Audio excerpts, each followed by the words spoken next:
Olá, pessoal, tudo bem? Sejam super bem-vindos a mais um papo aqui no nosso canal, o Teologia Despertar. Hoje a gente vai fazer algo bem legal. Vamos abrir uma verdadeira caixa de ferramentas para entender como os especialistas, os teólogos, investigam os textos sagrados. É isso aí, vamos mergulhar de cabeça na teologia textual para descobrir o que está por trás das palavras. Bora lá? Pois é, essa é a pergunta de 1 milhão, não é mesmo? A gente pega um texto que foi escrito, sei lá, há 2, 3 mil anos, em uma cultura totalmente diferente, com uma mentalidade que não é a nossa. E aí, como é que a gente pode ter certeza do que aquilo queria dizer? Parece uma missão impossível. Mas olha, a notícia boa é que existe um método, sabe? Um caminho organizado para fazer essa investigação.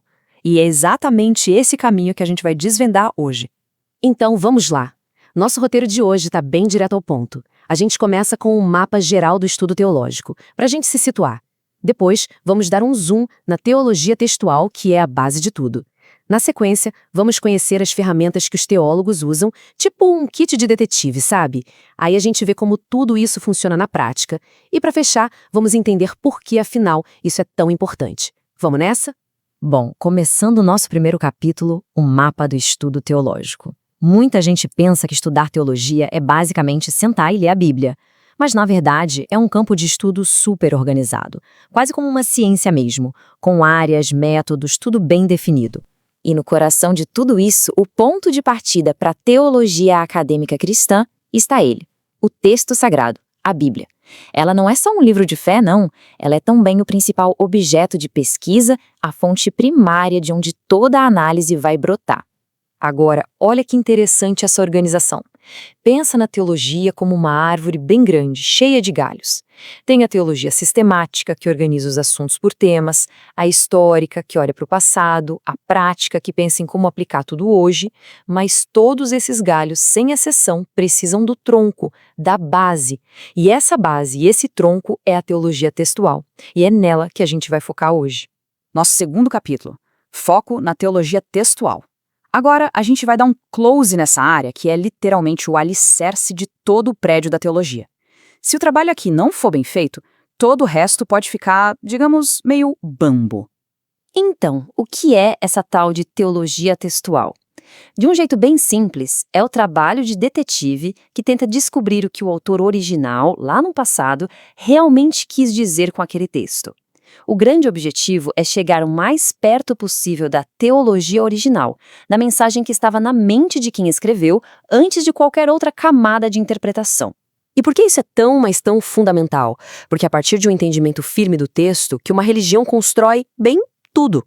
Pensa só, como se ensina as novas gerações, como se organizam os cultos, os rituais, como se preparam os líderes, tudo isso depende de uma interpretação clara e bem fundamentada do texto sagrado. É a fundação da casa, entende?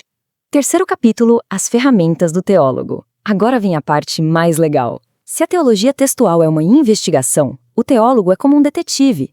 E todo bom detetive que se preze precisa de uma maleta de ferramentas para analisar a cena do texto.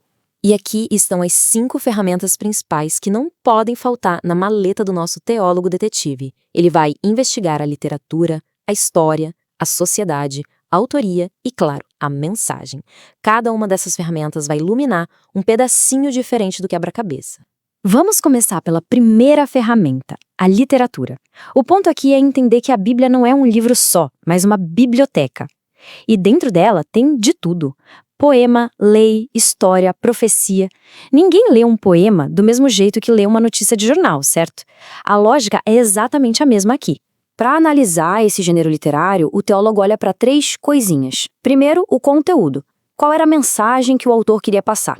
Segundo, a forma. Que tipo de texto ele usou? Foi uma poesia, uma história, uma parábola? E terceiro, o contexto. O que estava acontecendo na vida real das pessoas quando aquilo foi escrito? E falando em contexto, os especialistas usam o termo chique em alemão, Sitz im Leben. Calma, calma, não se assusta, significa basicamente contexto vital. É mais simples do que parece. É só a gente se perguntar qual era a situação real que fez o autor pegar na caneta e escrever. Ele estava escrevendo para consolar um povo perseguido, para corrigir um problema na comunidade, para celebrar uma vitória. Entender o Sitz im Leben é entender o porquê daquele texto existir. Agora, vamos para as próximas duas ferramentas, que andam meio juntas. A ferramenta da história pergunta quando? Em que século isso foi escrito? Qual era o império que mandava na época? Tinha guerra rolando? Já a ferramenta da sociedade pergunta para quem? Como era a cultura daquele povo? Seus costumes?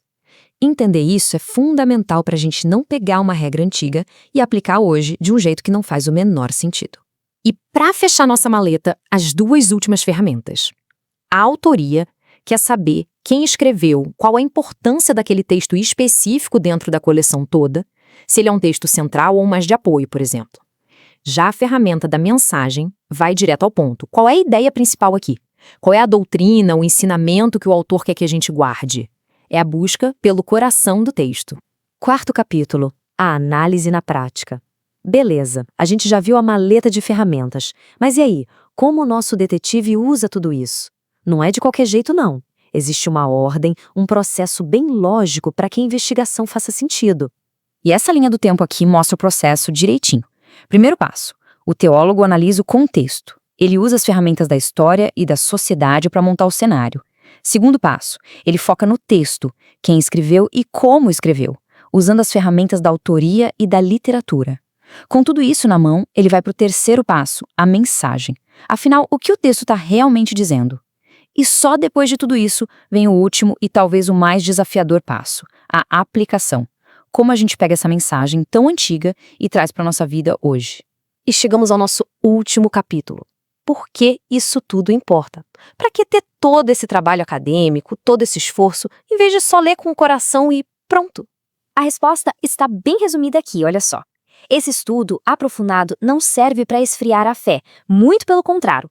Ele serve para que a gente conheça a riqueza da mensagem e do conteúdo do texto sagrado de um jeito que uma leitura mais superficial, sozinha, talvez nunca alcançasse. Então, o grande lance é este. O objetivo é nos tirar de uma leitura passiva e nos levar para um estudo ativo, investigativo. É sair do o que esse texto diz para mim e começar a perguntar o que esse texto dizia no seu mundo original.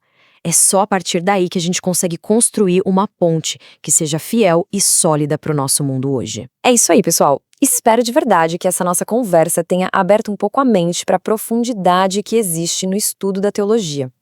Se essa viagem fez sentido, não esquece de deixar aquele like, se inscrever aqui no canal Teologia Despertar para não perder os próximos conteúdos e, claro, compartilhe com aquela pessoa que também adora aprender. Muito obrigada pela companhia e a gente se vê na próxima.